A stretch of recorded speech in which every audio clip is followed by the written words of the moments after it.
বন্ধুরা চলে এলাম এই মুহূর্তের আবহাওয়ার আরও একটি গুরুত্বপূর্ণ আপডেট নিয়ে। আগামীকাল 6ই ফেব্রুয়ারি বৃহস্পতিবার আবহাওয়ার বিরাট বড় পরিবর্তনের সম্ভাবনা।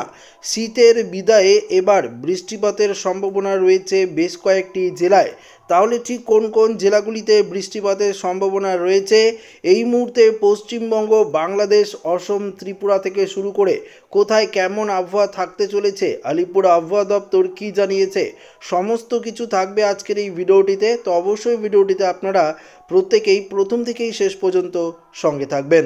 তো বন্ধুরা আমরা এক নজরে দেখে নেব বঙ্গোপসাগরের পরিস্থিতি, তারপর আস্তে আস্তে আমরা দেখে নেব পশ্চিমবঙ্গ, বাংলাদেশ, ত্রিপুরা কোথায় কেমন আবহাওয়া থাকতে চলেছে সেই বিষয়ে আপনাদেরকে জানাবো। তো এই মুহূর্তে বঙ্গোপসাগরে দেখতে পাচ্ছি একদম পরিষ্কার রয়েছে, কোনো রকম ঘূর্ণাবর্তের সৃষ্টির সম্ভাবনা নেই। তবে একটি ঘূর্ণিঝড়ের পরিবেশ রয়েছে, দেখতে পাচ্ছেন আমাদের বঙ্গোপসাগর থেকে ঠিক দক্ষিণের দিকে যদি আমরা দেখি তাহলে দেখতে পারবো যে একটি ঘূর্ণিঝড়ের সম্ভাবনা কিন্তু রয়েছে। তবে এই ঘূর্ণিঝড়ের প্রভাব আমাদের পশ্চিমবঙ্গ বা ভারতবর্ষে কোনোরূপ পড়ার সম্ভাবনা কিন্তু নেই বললেই চলে।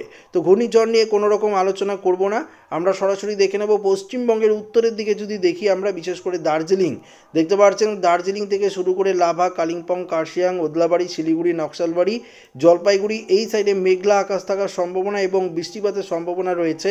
দার্জিলিং, কার্শিয়াং, কালিম্পং, লাভা এই জায়গাতে মোটামুটি বৃষ্টিপাতের সম্ভাবনা রয়েছে। পাশাপাশি জলপাইগুড়ি, ধূপগুড়ি থেকে শুরু করে এদিকে যদি আপনারা দেখেন দেখতে পারবেন নাগরাকাটা, রামসাই, বানারহাট, বীরপাড়া, হাসিমারা থেকে শুরু করে বক্সাদুয়ার, আলিপুরদুয়ার, ফালাকাটা, সোনাপুর, মাথাভাঙ্গা, বানেশ্বর, কোচবিহার থেকে শুরু করে তুফানগঞ্জ, এদিকে দেখতে পাচ্ছেন গোসাইগাঁও থেকে শুরু করে অসমের এই জায়গাগুলিতে কুমারগ্রাম, এদিকে মোটামুটি আমরা মেঘলা আকাশ লক্ষ্য করতে পারছি। তবে বৃষ্টিপাতের সম্ভাবনা থাকছে একদম উঁচু পার্বত্য যে জেলাগুলি রয়েছে এই জায়গায় কিন্তু মোটামুটি বৃষ্টিপাতের সম্ভাবনা কিন্তু আমরা দেখতে পাচ্ছি। তবে অন্যদিকে যদি আমরা একদম পশ্চিমবঙ্গের দক্ষিণের দিকে দেখি তাহলে একদম পরিষ্কার আকাশ, সূক্ষ্ম ওয়েদার দেখতে পাচ্ছেন, কোনোরূপ বৃষ্টিপাতের সম্ভাবনা নেই। আমাদের কলকাতা থেকে শুরু করে হাওড়া, হুগলি, 2 চব্বিশ পরগনা, সুন্দরবন, 2 মেদিনীপুর থেকে শুরু করে খড়গপুর, ঝাড়গ্রাম, চাকুলিয়া, পুরুলিয়া থেকে শুরু করে বাঁকুড়া, এদিকে দেখতে পাচ্ছেন দুর্গাপুর থেকে শুরু করে চিত্তরঞ্জন, আসানসোল, রঘুনাথপুর, হুড়া, বোলপুর দেখতে পাচ্ছেন, সিউড়ি, গুসকরা, কাটোয়া, কৃষ্ণনগর, শান্তিপুর, পান্ডুয়া, এদিকে চাকদা, বনগাঁ সমস্ত জায়গায় মোটামুটি আকাশ পরিষ্কারই থাকছে।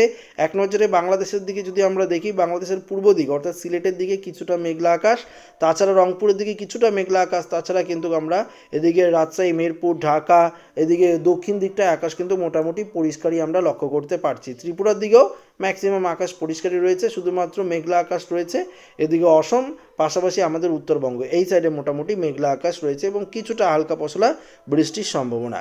শুক্রবার দিন 7 তারিখের আবহাওয়ার আপডেট যদি দেখি একই রকম পরিবেশ থাকছে। 8 তারিখ, 9 তারিখেও সেম পরিস্থিতি থাকছে। 10 তারিখ থেকে আবারও দেখতে পাচ্ছি কিছুটা বৃষ্টিপাত, কিন্তু আমরা যদি লক্ষ্য করি তাহলে দেখতে পারবো যে 12 তারিখ বা 13 তারিখ এই দুদিন আমরা মোটামুটি সেম অসম এবং উঁচু পার্বত্য যে জেলাগুলি রয়েছে এবং এদিকে আমাদের উত্তরবঙ্গের দিকে কিছুটা মেঘলা আকাশ এবং বৃষ্টিপাতের সম্ভাবনা থাকছে। তাছাড়া অন্যান্য জায়গাগুলিতে বৃষ্টিপাতের কোনো সম্ভাবনা কিন্তু নেই বললেই চলে। আবহাওয়া একদম পরিষ্কারই থাকবে। তাপমাত্রার ক্ষেত্রে একটা বিশেষ পরিবর্তনের সম্ভাবনা রয়েছে, তাপমাত্রা করে আপনাদেরকে দেখাবো।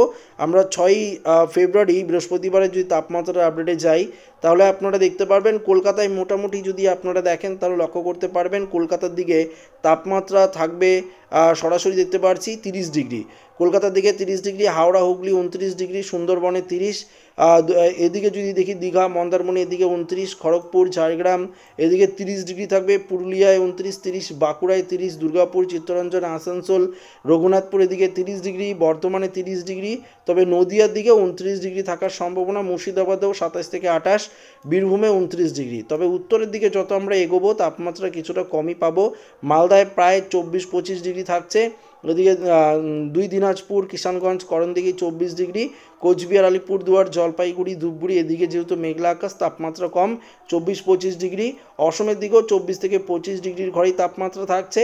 বাংলাদেশের পূর্ব দিকে তাপমাত্রা 25-26, ময়মনসিংহ, রংপুর, কালাই সেম পরিস্থিতি রয়েছে। ঢাকার দিকে 29, কুমিল্লার দিকে 29, খুলনা, বরিশাল 30 ডিগ্রি থাকছে, চট্টগ্রামের তাপমাত্রাও 28 থেকে 29, ত্রিপুরার তাপমাত্রা 28 থেকে 29-এর ঘরেই থাকছে। তো বুঝতে পারছেন তাপমাত্রার ক্ষেত্রে কতটা পরিবর্তন। তবে ভোরবেলার দিকে যদি আমরা কুয়াশাচ্ছন্ন আকাশ করে দেখি কুয়াশার দাপট কতটা থাকতে পারে, তাহলে আপনারা আরেকটু পরিষ্কার বুঝতে পারবেন যে আমরা এখানে পরিষ্কার দেখে নেব যে কুয়াশার সম্ভাবনা কতটা রয়েছে এবং কোন কোন জায়গায় কুয়াশা পড়তে পারে। এখানে পরিষ্কার আপনাদেরকে সেই বিষয়ে আলোচনা করব। দক্ষিণবঙ্গে যদি আপনারা দেখেন তাহলে দেখতে পারবেন দক্ষিণবঙ্গে কিছুটা কুয়াশাচ্ছন্ন আকাশ থাকবে, তবে সকালের দিকে থাকছে, পরবর্তীতে আস্তে আস্তে সেই আকাশ কিন্তু পরিষ্কার হয়ে যাবে। কলকাতা সংলগ্ন বেশ কয়েকটি জেলাতে আমরা দেখতে পারবো কিছুটা কুয়াশাচ্ছন্ন আকাশ থাকবে, তারপর আস্তে আস্তে বেলা বাড়ার সঙ্গে সঙ্গে অনেকটাই আকাশ পরিষ্কার হয়ে যাবে। পাশাপাশি বাংলাদেশেরও দক্ষিণ দিকে কিছুটা কুয়াশাচ্ছন্ন আকাশ দেখতে পাচ্ছি, তবে উত্তরবঙ্গের দিকে সেভাবে কুয়াশাচ্ছন্ন আকাশ থাকবে না, মেঘলা আকাশ থাকার সম্ভাবনা রয়েছে। তো আশা করি আপডেটটি প্রত্যেকের ভালো লেগেছে। অবশ্যই ভিডিওটি কমেন্ট করে জানাবেন আপনারা এই ভিডিওটি কোথা থেকে দেখছেন। অবশ্যই কমেন্টে কমেন্ট করতে ভুলবেন না, আর চ্যানেলে নতুন হয়ে থাকলে অবশ্যই চ্যানেলটিকে সাবস্ক্রাইব করে নেবেন। ধন্যবাদ।